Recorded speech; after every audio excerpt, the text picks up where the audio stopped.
All right, thank you, Kevin. And we are sitting here primed for Inside the NBA, presented by Hyundai. The great analysis of Chris Webber, Kenny the Jet Smith, and Charles Barkley. Highlights of a 3-game night. They're here for analysis. I'm just here to be good looking. How's that working for you? Inside. Just lost your job. And Tyrus Thomas has double-doubles in 4 of his last 5 games.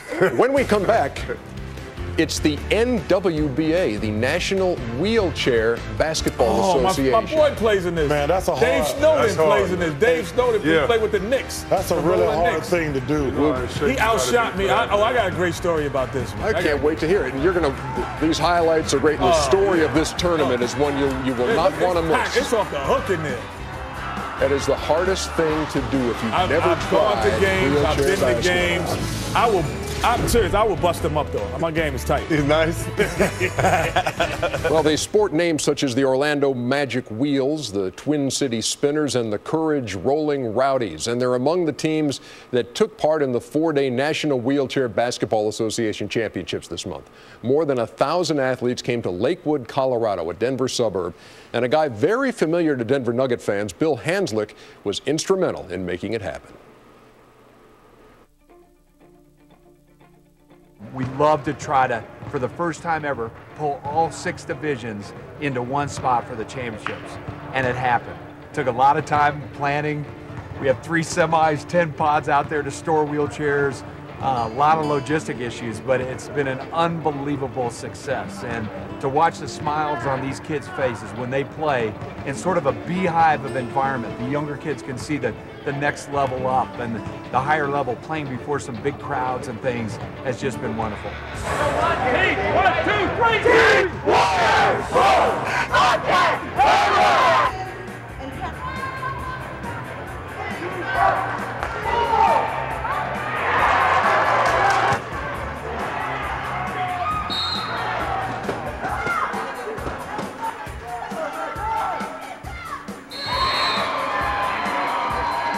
This is the cream of the crop of the different divisions. Athletically, they are spectacular. You have Paralympians, the won gold medals over in Beijing. The coaching's unbelievable.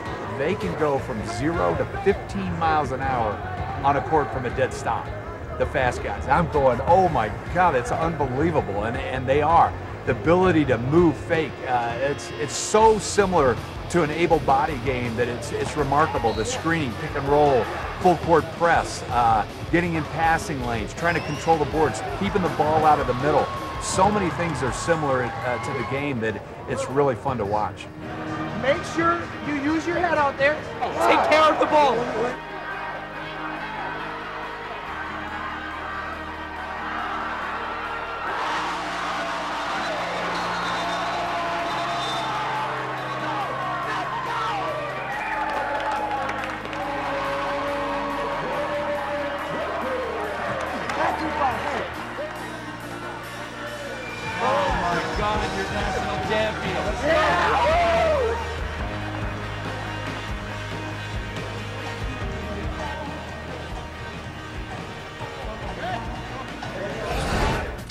For more information, you can visit www.goldcrownfoundation.com, National Wheelchair Basketball Association. That's great stuff, and I can't wait to hear your story.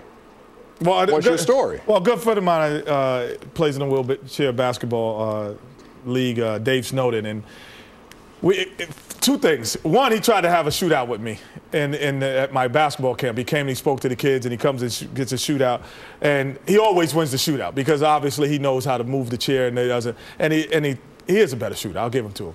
But the one thing is, I went to a game because he talks so much trash. He's a guy who talks so much trash. You know Dave, right? I know him. So he talks so much trash. So he comes and he's like, "Oh, come to my game." So we go to the game, and the other guy on the team had 45 points. And they were like, well, he's the Michael Jordan of this league. I'm like, wait a minute. You tell me all this trash that you can play, and you get me to see the Michael Jordan. This guy was unbelievable. And I didn't realize, too, that size does matter even in wheelchair basketball, because if you sit taller in the chair, then you're able to do things that other people aren't to do. So this guy had the length, and he had the size, and he had the range, and he was just jaying them out. So that was just funny, the funniest game I've ever saw, and one of the best games at the same time. When I was playing for the Suns, we had a really good team in Phoenix, and we tried to play them one time. Oh, my God. And it was ugly.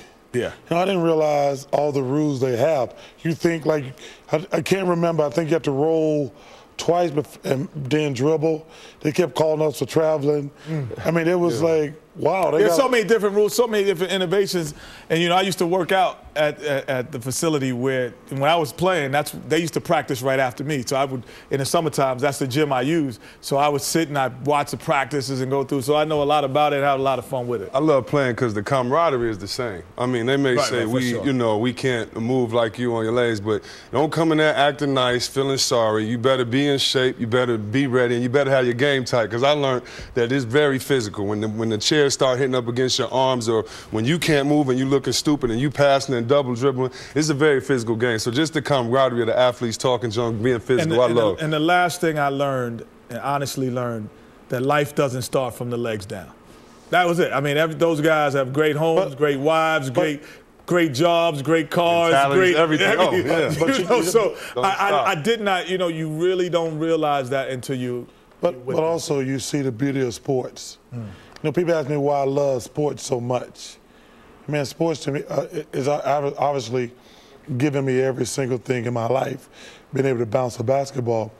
But it's such fun to have that camaraderie of being around the guys. And that is just another example how sports can impact the world. Let's shout out the champions, too, from that competition. Who won it?